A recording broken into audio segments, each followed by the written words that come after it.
So at this point, we'd like to talk a little bit about the City Nature Challenge and why you should all participate, because it's going to be really fun. So the City Nature Challenge started in 2016 as a competition between the Bay Area and LA. And they were competing who's going to get the most observations, the highest number of species and highest number of participants. It was just 2 cities. But then the next year, we had all these different cities in the US participating. The year after, it went global. And yeah, this is 2023. You can see that it's like watching an invasive species spreading.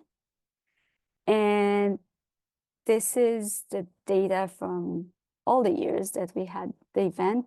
This data is from the City Nature Challenge website that we will share with you later. It has really good resources.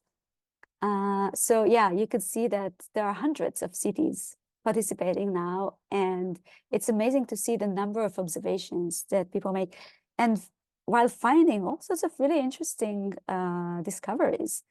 And after the event, they also share some of the most interesting results. And in each of these places, so some of them, if we go back for a second, in the Bay Area, for example, because it's such a huge area, we have many different groups that organize events and then share the results afterwards, especially because this is where iNaturalist is actually developed. So they share a lot of data afterwards. But in some other places, people would share results afterwards with their participants.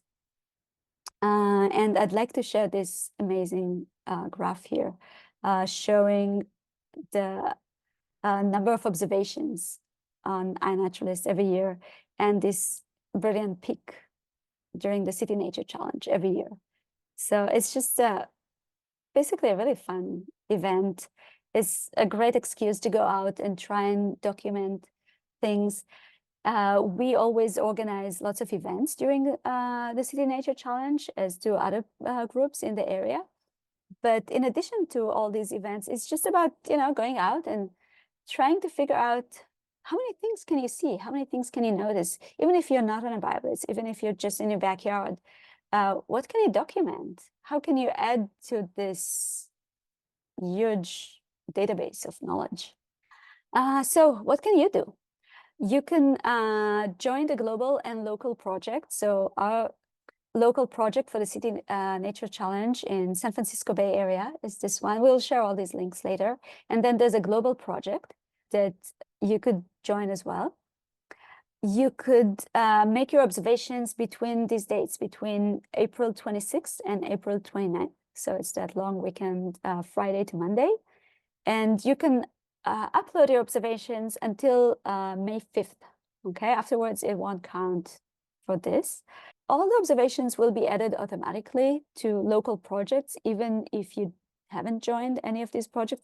Usually the way we organize a BioBlitz project on iNaturalist is we'll have a polygon and a date. So basically for these 4 days in the San Francisco Bay Area, all the different counties, any observation made within those counties would go automatically into the project. Okay, but it's always nice to join the project, because then you can get updates and you could learn more about that specific project. Another important thing is to help others identify their observations, and you could do that until May 5th. So you can join a BioBlitz, and we will share a list of the local events at the end. There are going to be lots of local events here in the Bay Area, but in other places as well. You could also join an ID party. So this is the second year where we're going to host an ID party in San Jose. And these are really fun events. We bring a bunch of guides, and our computers, and it's actually a potluck, so we'll bring some food to share. And then we'll try and identify as many observations as possible.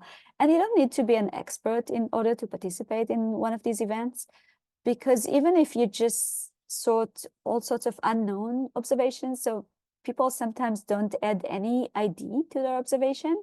So even just saying, this is an insect, this is a plant, or, as much as sunflower family, of species. If you know that, that would be really helpful, because even if you just categorize it with some generalized group, then maybe an expert would be able to find it and identify it further. So yeah, and you can find a lot of information in the City Nature Challenge website. I'd like to talk a little bit about different BioBlitz formats. We use a specific format that we think is great for us. But every time someone approaches me and asks me how to organize a BioBlitz, or ask me to help them organize their own event, my first question is always, what's the goal? What do you want to achieve? Because you could do a few different things. For example, if you're interested in the data, then you might get better results if you do a data-driven BioBlitz, which means that you could share some data in advance, you could recruit experts in different fields, you could divide your area into polygons. After the event, people would often share their results with their little community. These events could be closed to the public and only open to specific experts on invite only. The images here are from an event that I participated in, organized by Mid-Peninsula Open Space Preserve. This was a really fun event where we were grouped with other experts, and each group got their own little polygon that we were supposed to explore and document our observations using iNaturalist. Remind you, this used to be done on paper. The fact that we can use iNaturalist is wonderful, because it's such a great platform for these events. You could do a species-specific BioBlitz event. So you could target specific organism or group of organisms, such as sudden oak death. It's a disease that attacks oaks, but it's pretty prevalent in the area. And often CNPS, California Native Plant Society, and others will organize a sudden oak death targeted event where they will teach people how to identify that species and then spread around and document that. You could have specific events targeting other species, of course. You might need to train your participants for that. And you can collect highly valuable data, because if it's just one researcher, it's really difficult to cover a lot of area, but the power of community science is amazing, where you could have many volunteers doing the same job in different places over different periods of time. And then the model that we chose and adopted is the community-driven BioBlitz events, where our idea is to expose the public to a specific area, to teach them about that area and about the different organisms that live there, and why it's important, why we think it's important to protect that area. And we think that a BioBlitz is just the perfect event for that, because you get people out and you teach them about all these different species. You get this hands-on experience where people can look for different organisms and really get a feeling of the diversity of that area while actually collecting real data. So they all become community scientists. They collect real data that gets entered into iNaturalist. So it's not just on our phones, but it gets entered into this gigantic database with millions of observations shared with many, many other users. And we can go back and look at all those observations year after year, season after season. We often go back to the same locations, and we can compare what we've found in the past. So our goal is both to collect the data, but also to create a community. And the way we organize the events is that they are open to the public. We try to advertise as widely as possible and to include everyone as much as we can. The way we organize our events is that we have a group of docents, which often have an expertise or an interest in a specific group of organisms, or it could be everything. And they lead small groups on a walk, which is about 2 hours, and show people how to use the app, how to document what they find, how to find creatures, because it's all about walking slowly, listening, looking around, and trying to view more than you would usually when you just, go for a walk on your own. Another thing we do is we try to cover as much space as possible. Sometimes we will send people to specific areas. Sometimes we try to just, cover as much as we can.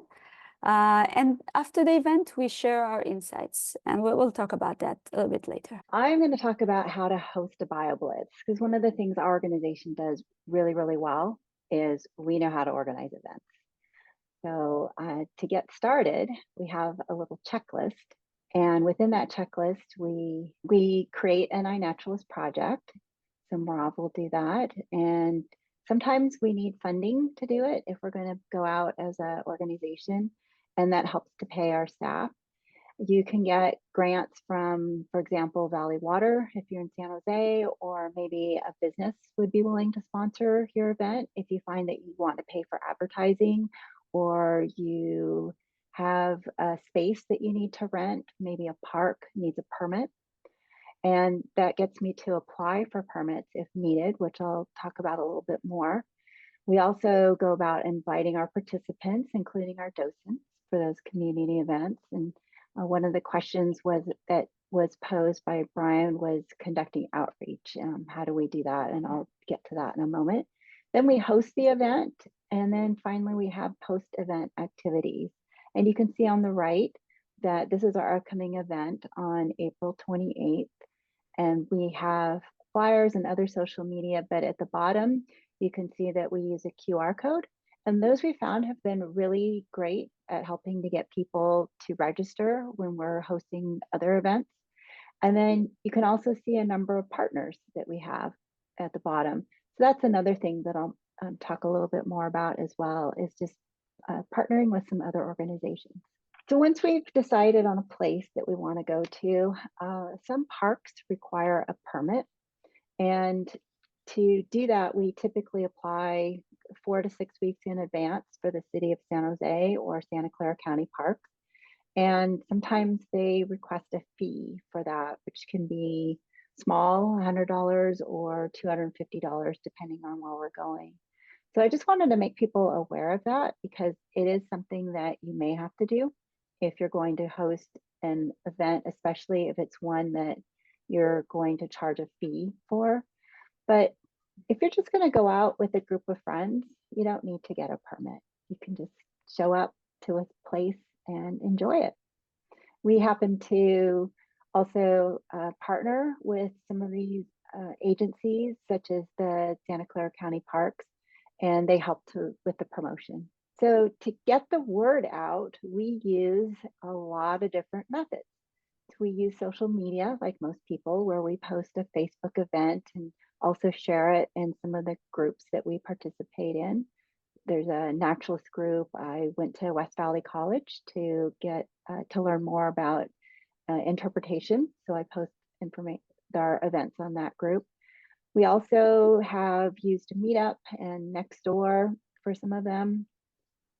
There's volunteer match is another great way, because as Merav spoke about earlier, you can do it as a community service project. And then we have just friends and family. So we'll send messages to people and ask them to share it. And then, as I mentioned earlier, we partner with a park. So the one that's coming up at Almond and Quicksilver is with the Santa Clara County Parks. And so they'll post a flyer and put it in their list of events that are coming up. We've been lucky in that we've even had elected officials want to share what we're doing. So they'll put information about the event in a newsletter. So don't forget to them. We also post in our personal iNaturalist journal posts about the upcoming events. Schools are a great way to get people to come. You would not believe how many families are looking for something like this to go and do together. And then libraries and other community groups are great ways to get the word out. So one of the things we do is share our events with, for example, the Sierra Club, and then they'll post it in their newsletter or they'll add it to their social media. So there's a lot of different ways that you can get the word out. A nice thing about the City Nature Challenge is that there are resources that as an organizer, we have access to. So since we're hosting an event, we have access to their media kit, their BioBlitz outreach information, graphics as well. So a lot of things that we can use that are created because we're one of the partners within the City Nature Challenge. So when the event day arrives, we want to get there early to set up. Typically, it's going to be warm and sunny, although we've had some rainy days, and we have a tent, but you don't have to be that elaborate. Just make sure that you greet people, welcome them to your event. And then we have, because we're hosting a group event, we typically have a waiver as an organization, and also liability waivers for the parks and the organization, as well as a photo release. When we start our events, we do a little introduction to talk about that particular locale, the particular event that we're hosting. And then we talk about safety, because there are a few things that you want to keep an eye out for. Number one being poison oak, number two being ticks. And then if it's in the summer, we also talk about snakes and watching people's footing. We also, during that time, talk about iNaturalist, encourage people to join the iNaturalist project for that event. Since we create an Eventbrite listing, we usually, just like you've received information ahead of time, we'll include how to use iNaturalist. There's a video that Merav created. And we also send people the list of the information about the project so they can join that as well. And then we go out with our docents and make observations. And at the end, we regroup. We typically stand around and swap some stories of the coolest things that we saw. We also offer giveaways. Food is always a nice thing to offer people at the end. We also have stickers and these fabulous buttons that Merav makes of little critters. So if you come to one of our events, you'll see them and be able to get one for participating. We also offer community service hours. So for people to get those, we do ask them to make 10 valid observations. So no rabbits from like a white rabbit we've seen. We don't want people taking pictures of dogs, but really to take pictures and learn about what's out in nature. And once we finish hosting the event, then the back end work happens. We identify the observations, and then there's also some cleanup of the project's observations that are in there, such as the white rabbit that I mentioned, which would be something that we wouldn't want to have hanging in our list of observations. And then Merav oftentimes will write a journal post about the project. What did we see? What were some of the highlights? How many people came out? How many observations did we have? Where can people find more information about anything special that came out of that event? We like to post our results on social media. So again, the City Nature Challenge is asking people to do just that, is when you're participating in City Nature Challenge is to share what you're finding, anything cool that's out there, or maybe a picture of your group that went out to participate. Lots of opportunities to share via social media. So now Merav's going to do a little demo so you can see what it looks like in an iNaturalist project. So this is our last shared BioBlitz in a place called Coyote Meadows last month. And this is what the project would look like, okay? So we'll have a little picture with the logos, and then you can see how many observations we had, how many species, how many people helped identify the observations, and our observers. And of course, we had more people participating, but not everyone is going to make observations.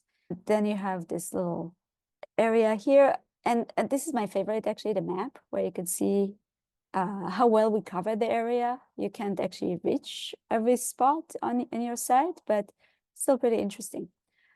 So this is the project page. From that, you could learn a bunch of things about how the project is actually set, such as we had a polygon for this specific area. In this case, it's actually 2 different polygons and a date. Okay, so every observation made during that date in that spot was entered into the project, regardless if people joined or didn't join the project. Okay, so everything would get there automatically. And you could change that according to your needs. One thing that they've mentioned is identifying your observations. So from here, it would be really easy. You click on this little arrow, and then it shows you the options to identify observation, which if you click on that, it will take you to the next screen. Yes. Okay. So these are all the observations that haven't been identified to species level and verified by other users yet. And sometimes it's just because we can't identify them to species level. This is bacteria. So, this is as much as we know now. Maybe later someone else would find it and help us identify it further. But for now, this is the best I could do. And after each event, I try to go over every single observation that wasn't identified and do as much as I can. And sometimes I'll tag other people that I think might do better than I would, and maybe we'll be able to identify the observations further. So if I want to identify one of these things, I could click on the observation and I could enlarge it, look at the details. Unfortunately, I'm not a willow expert, so all I can say is, yes, this is willow. But if I knew more, then I could add the ID here, or I can use the computer vision and see what iNaturalist has to say. So I agree, it could be a royal willow, it could be red willow. I really don't know. But maybe one day, a willow expert will look at these observation and suggest some ID. Sometimes it takes a day or an hour, sometimes it takes a few weeks or even a few years, but some of these observations will eventually get identified, and it's kind of fun to get an observation identified a long time afterwards. But anyway, you could do that. You could actually filter, let's say we're talking about the City Nature Challenge, you want to help the San Francisco Bay area. So what could you do? If you can't see anything here that you could identify, maybe you could filter the results into something more specific. So I'm pretty good with insects. So I could just filter all the insects, okay? And yeah, and I could look at them and see if I could help anyone else. I could also filter them to place. So if we're talking about a City Nature Challenge or something like that, a large area, then I could maybe narrow it down to my county or my city or something like that if I type something here in place, okay? And one more thing, you could choose the unknowns, okay? So these are things that weren't identified at all. And yeah, this is something I need to go back and clean, because I tried to fix all these issues, okay? So it will at least have something on it, like a plant, a vascular plant. I think I know what this one is, so I can add that later. I want to show you one more thing when we go back to the project. So let's go back to our project page. The journal, okay? So every project has its own journal. And at the end of the event, I usually try to publish a journal post.